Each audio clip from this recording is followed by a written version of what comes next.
বিজ্ঞান আপনার কঙ্কাল পরীক্ষা করে প্রমাণ করে দেবে আপনি বুড়ো বয়সে মারা গেছেন নাকি কম বয়সে মারা গেছেন, আপনি ফর্সা ছিলেন নাকি কালো ছিলেন, মহিলা ছিলেন নাকি পুরুষ ছিলেন, আপনার খাদ্যাভ্যাস কেমন ছিল, ঠিক কত বছর বয়সে মারা গেছেন এবং ঠিক কী। কিন্তু সেই বিজ্ঞান কখনো বলতে পারবে না আপনি হিন্দু ছিলেন নাকি মুসলিম ছিলেন, আপনি শূদ্র ছিলেন নাকি ব্রাহ্মণ ছিলেন, আপনি শিয়া ছিলেন নাকি সুন্নি ছিলেন, আপনি খ্রিস্টান ছিলেন নাকি ইহুদি ছিলেন। বিজ্ঞান এসব বলতে পারবেন না, কারণ আপনি কোনোদিনই এসব ছিলেন না।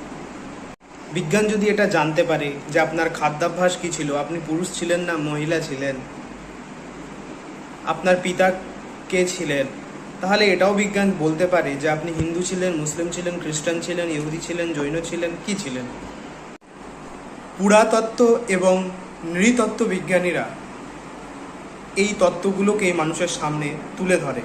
আসলে আপনি হিন্দু ছিলেন, বৌদ্ধ ছিলেন, খ্রিস্টান ছিলেন না মুসলমান ছিলেন, শিখ ছিলেন, পার্সি ছিলেন, সে সব কিছুই আপনাকে এবং আপনার সমাজকে প্রভাবিত করেছে।